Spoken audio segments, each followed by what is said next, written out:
Perugia Way in Bel Air, which crosses Bellagio Road, is where Elvis rented his first Hollywood home in late 1960. He'd stayed in a suite at the Beverly Wilshire Hotel up until then. Elvis and his friends lived at Perugia Way until late 1965. It was ideal since it was built in a semicircle and everyone had their own room. Elvis moved out in 1962 to the Bellagio Road house, then 6 months later moved back. The house had pinball machines, pool table, jukebox and several TVs.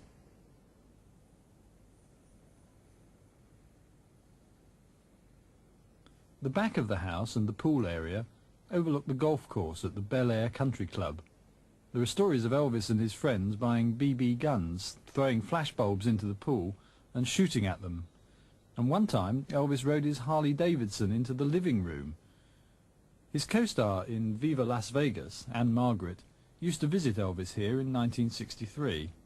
And this is the house where in August 1965 the famous meeting took place between Elvis and the Beatles. Elvis often let his fans visit and share in the evening's fun, which usually amounted to watching television, shooting pool, listening to records, or just chatting. There were always soft drinks, pizzas, and hamburgers available.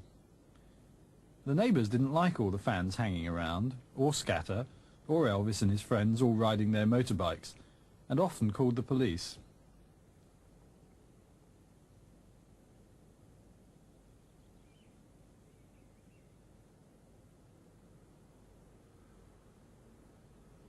A feature of the house is the atrium, or garden, in the centre. When Elvis lived here, he put in a second den, and instead of the waterfall, he built a circular fireplace, in which there'd be a fire on cool evenings.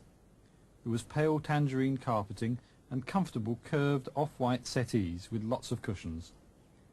The living room had a secret entrance. The walls would open, and Elvis would suddenly appear. Elvis spent Christmas 1961 here. This rare film of the Perugia Way house has a special significance. In 1988, the house was demolished to make way for a huge mansion.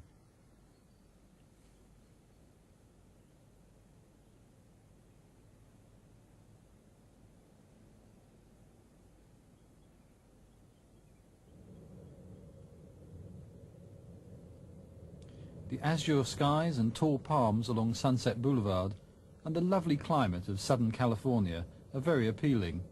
But Elvis was always glad to wrap up a movie and head back to Memphis and the seclusion of Graceland.